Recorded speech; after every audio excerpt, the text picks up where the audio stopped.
नमस्कार, मैं हूं तुषार और आप देख रहे हैं हापुड़ हलचल। आज हापुड़ हलचल पर बात करने के लिए हमारे साथ मौजूद हैं हापुड़ नगर क्षेत्राधिकारी स्तुति सिंह। मैडम को चार्ज लिया, अभी हाल ही में मैडम ने चार्ज लिया है और चार्ज लेने के बाद मैडम की क्या प्राथमिकताएं रहने वाली हैं, इसको लेकर हम मैम से खास बातचीत करेंगे। तो मैडम, सबसे पहले आपका स्वागत है हापुड़ हलचल पर। Thank you. मैडम, बात करते हैं आपकी प्राथमिकताओं की। तो चार्ज लेने के बाद जैसे आपको पहली बार सीओ सिटी का चार्ज मिला है, तो क्या प्राथमिकताएं आपकी रहने वाली हैं? सबसे पहली प्राथमिकता किसी भी क्षेत्राधिकारी के लिए यही होती है कि हम क्राइम कंट्रोल पे सबसे ज़्यादा काम करें। दूसरी प्राथमिकता हमारी ये भी है कि जन सुनवाई जो है वो, क्योंकि सीएम साहब के भी सख्त निर्देश हैं इसमें, तो हम अच्छे से अच्छी जन सुनवाई करें, लोगों की जो समस्याएं हैं उन्हें गुणवत्ता से निस्तारण कराएं। तीसरी प्राथमिकता हमारी महिला सुरक्षा के लिए भी है, क्योंकि आमतौर पे देखा जाता है कि एक महिला अधिकारी से महिलाओं की ज़्यादा अपेक्षा रहती है और होनी भी चाहिए। तो इसलिए महिला सुरक्षा के प्रति हम ज़्यादा डिवोटेड हैं। साथ ही साथ इस समय जिस तरीके से बच्चियां हैं या बच्चे हैं जिनके साथ में लैंगिक अपराध हो रहे हैं, या जिनको इस चीज़ की जानकारी ही नहीं है कि किस तरीके से बैड टच होता है या गुड टच होता है, तो उस और भी हम काम करने में अग्रसर हैं और उसमें भी हम जितना ज़्यादा अवेयरनेस क्रिएट कर सकें, हमारा प्रयास यही रहेगा। मैडम, हापुड़ में ज़्यादातर देखा जाता है साइबर क्राइम के मामले ज़्यादा सामने आ रहे हैं। तो साइबर क्राइम के जो अपराध हैं उन पर अंकुश लगाने के लिए क्या रणनीति है? साइबर क्राइम के लिए देखिए, रणनीति जो है टू प्रोंग्ड अप्रोच है। टू प्रोंग्ड अप्रोच के कहने का मतलब ये है कि दो तरफा हमें काम करना होगा। पहला, एक तो अवेयरनेस है, क्योंकि लोग अक्सर लोगों के बहकावे में आकर कि कोई नई स्कीम है या आवास विकास की कोई योजना है जिसमें उनको लाभ मिल जाएगा, या कई बार ओटीपी शेयर करना, ये सब चीज़ें उन्हीं केसेस में ज़्यादा होती हैं जहां जागरूकता की कमी होती है, जहाँ लोगों का एक विश्वास करने की टेंडेंसी रहती है, वहाँ पे चीज़ें ज़्यादा रहती हैं। हमारा प्रयास ये है कि हम अवेयरनेस क्रिएट करके इंश्योर करें कि कौन सही कह रहा है और कौन गलत कह रहा है, ये हमारा सतर्कतापूर्वक जो नागरिक है वो समझ पाए। दूसरा, अपराध करने वाले जो हैं उनके खिलाफ हम सख्त से सख्त कार्रवाई करें, जिससे कि एक एग्जाम्पल सेट हो। जो लोग देखिए, मेरा ये मानना है कि हर आदमी बहुत ही हार्ड अर्न मनी रखता है, तो जो हार्ड अर्न मनी है उसका 1 रुपया भी अगर कोई ले लेता है तो वो भी एक बहुत बड़ी चोट है आम नागरिक के लिए।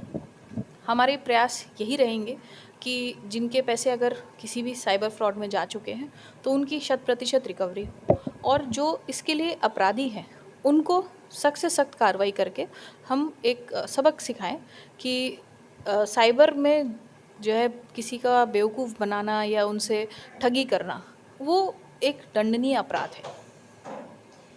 जैसे अभी हाल ही में देखने को मिलता है कि हापुड़ में जो वाहन चोरी की वारदातें हैं वो भी सामने आ रही हैं, तो वाहन चोरों पर कैसे शिकंजा आप कसेंगे? वाहन चोरों के शिकंजे के लिए हमने कई अप्रोचेस अपनाई हैं, जिसमें सबसे प्रथम दृष्टि हमारी ये है कि हमने पिकेट पॉइंट्स बढ़ा दिए हैं। हमारी जो गश्त पार्टीज़ हैं, ख़ास तौर से रात के समय, वो भी हमने बढ़ा दी हैं। इसके साथ साथ जहाँ पे सीसीटीवी कैमरेज़ इंस्टॉल किए जा रहे हैं, जहाँ पर ज़्यादा लोगों का आवाजाही रहती है, साथ ही साथ हमने ऐसे डार्क जोन्स भी आइडेंटिफाई किए हैं जहाँ पर ज़्यादा कार्रवाई करने की ज़रूरत है।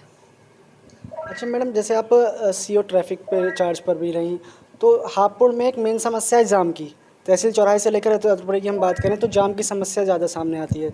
जाम से निपटने के लिए भी कोई रणनीति है मैडम? देखिए, इससे पहले मैं सीओ ट्रैफिक के पद पर रही हूँ। अभी वो पद दूसरे क्षेत्राधिकारी महोदय के पास है, लेकिन मुझे आशा है कि वो भी अपने काम में गुणवत्ता रखते हुए इसमें निश्चित ही एक निदान पाने का प्रयास में अग्रसर है। और उसमें एक ई रिक्शा की जो प्रॉब्लम है वो सबसे ज़्यादा महत्वपूर्ण है हमारे 2 चौराहों को लेकर। उस पे भी हम लोगों की तरफ से, पुलिस की तरफ से भी और प्रशासन की तरफ से एक रणनीति तैयार की जा रही है, जिससे कि हम डाइवर्जन भी इंश्योर कर सकें, रूट फिक्सेशन कर सकें ई रिक्शास का, और साथ ही साथ एक रेगुलेशन कर सकें, जिससे कि जो अनियंत्रित ई रिक्शास इस समय चल रहे हैं प्रमुख चौराहों पर, उनका एक नियंत्रण हो सके। अच्छा मैडम, हाईवे पे जैसे लूट लूट की घटनाएं होती हैं, चोरी छिनैती की घटनाएं होती हैं, तो ऐसी घटनाओं पर अंकुश लगाने के लिए क्या रणनीति रहेगी? सबसे बड़ी रणनीति ये है कि हम लाइट की व्यवस्था इंश्योर कर रहे हैं।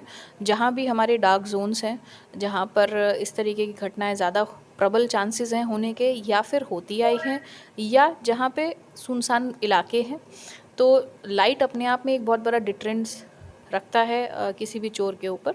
दूसरी चीज़ ये है कि जो हमारी पीआरवी की तैनाती है वो हमने इसी प्रकार करी हुई है पूर्व के इवेंट्स को देखकर, कि जहाँ पर ज़्यादा ज़रूरत है हमने उस हिसाब से करी हुई है, जहाँ पे क्विक रिस्पॉन्स टाइम की आवश्यकता है। साथ ही साथ हमने सीसीटीवी कैमरास भी इंस्टॉल कराए हैं, काफ़ी जगह हाईवेज़ पे भी कराए हैं, साइड लेन्स पे भी कराए हैं। और चौथी चीज़ हमारी जो गश्त है, मेरा ये मानना है कि अगर पुलिस अपनी तरफ से ज़्यादा गश्त करती है तो एक डिटरेंस, वो इम्पैक्ट क्रिएट करता है उन लोगों पर जो इस तरीके की मानसिकता के होते हैं। अच्छा मैडम, जैसे महिला संबंधी जो अपराध हैं, जैसे हाल ही में एक लगातार मामले सामने आते रहते हैं, तो महिला संबंधी अपराधों को रोकने के लिए क्या कारगर नीति आप अपनाने वाली हैं? महिला संबंधी अपराध में सबसे पहले जो आवश्यकता है जानकारी की, उसमें महिलाओं को यदि जानकारी है कि उनके अधिकार क्या हैं, तो आधे से ज़्यादा परेशानी वहीं हल हो जाती है। जिसको जानकारी नहीं है वही प्रताड़ना का सबसे बड़ा एक स्रोत बन जाती है, या मतलब उनको ज़्यादा प्रताड़ित किया जाता है। तो जानकारी अपने आप में एक बहुत सशक्तिकरण का ज़रिया है।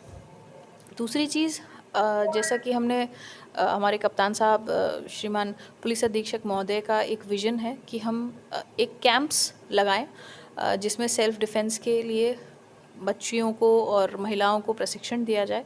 तो वो भी एक विज़न है कप्तान साहब का, उसके लिए भी हम अग्रसर हैं।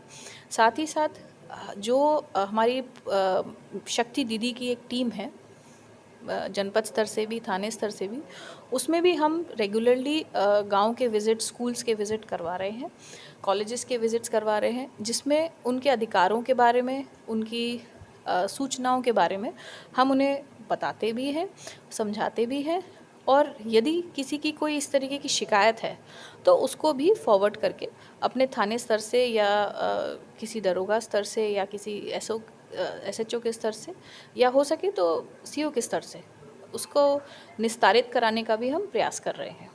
साथ ही साथ इसमें हमारा ये भी एक ध्यान है कि महिलाओं को अगर उनके अधिकारों के साथ साथ जो जेंट्स हैं, मेल्स, उनको भी एक तरीके से जानकारी होनी चाहिए कि महिलाओं का कितना बड़ा योगदान है सोसाइटी में, टाइम्स कितना चेंज हो चुके हैं, और पूर्व में जो एक धारणाएं थी देश में, वो कितनी ज़्यादा बदल चुकी हैं, और महिला हर चीज़ के लिए आज सशक्त है और कैपेबल है, और बहुत अच्छा हम अपनी फील्ड्स में कर रहे हैं।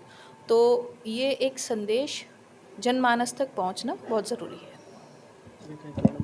तो जैसा कि आपने देखा, सीओ मैडम स्तुति सिंह का साफ तौर पर कहना है कि अपराध पर अंकुश लगाना इनकी पहली प्राथमिकता में शामिल है।